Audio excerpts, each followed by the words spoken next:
سيدة ريم، مرحبا بك. كيف يبدو المشهد في البحرين اليوم؟ ما هو الحجم المشاركة في فعاليات المعارضة؟ نعم، مرحبا بكم. أطلق المحتجون ما يعرف بإضراب الكرامة في مختلف مناطق البحرين بما فيها العاصمة البحرينية المنامة، في المناطق القديمة من سوق المنامة. هذا الاحتجاج يأتي ضمن إضرابهم على من هم في السجون، على من هم قتلوا. هكذا كانت شعاراتهم وأيضا كانت ملصقاتهم.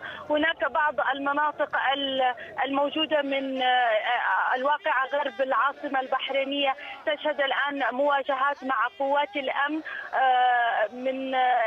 من طلق غاز وقنابل صوتية، وأيضا المحتجون يستخدمون قنابل المولوتوف، منها ما استخدم لغلق وسد المناطق عبر وضع الإطارات، ومنهم ما استخدم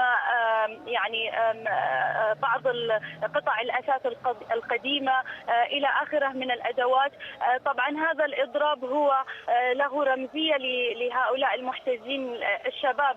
الرمزية هي الذكرى الثانية كما ذكرت في التقرير لدخول قوات درع الجزيرة إلى البحرين في 14 من مارس، وأيضا كان هناك إزالة النصب التذكاري لدوار اللؤلؤة الذي يعتبره المحتجون الشباب رمز للحرية ورمز للكرامة.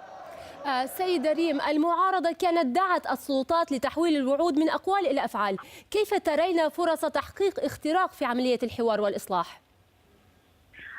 جلسات الحوار ما زالت مستمرة بين المعارضة ومجموعات السلطة. للأسف كمراقبين لا نجد أي هناك ثمرة نتائج تدفع باتجاه أن يكون هناك نوع من تحقيق بعض الإيجابيات أو النقاط، بحيث أن الجانب الرسمي جدا متمسك على أن لم يكن هناك أي نوع من التغييرات فيما يتعلق حتى فيما يخص بالنسبة للضحايا هذه الحقبة، خصوصا على مدى عامين هناك تحفظات على بعض النقاط.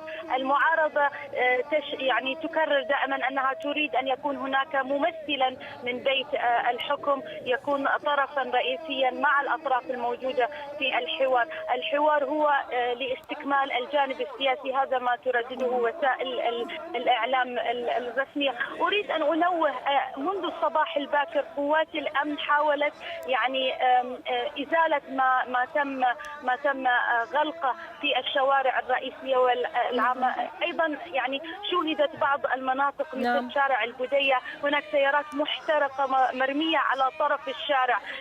المواجهات ستستمر، وبالنسبة لعملية الحوار سيستمر في جلساته، لكن ما زال الشارع ينظر إلى هذا الحوار غير مجدي طالما أن هناك المعتقلين السياسيين ما زالوا يسجدون، ما زالت المواجهات مستمرة والاعتقالات وأيضا الإصابات. أيضا للإضافة هناك جرحى في بعض المناطق. نعم سيدة ريم، وصلتنا الآن أنباء من بعض المجموعات الحقوقية. نعم، من المنامة الصحفية ريم خليفة، شكرا جزيلا لك على هذه التفاصيل.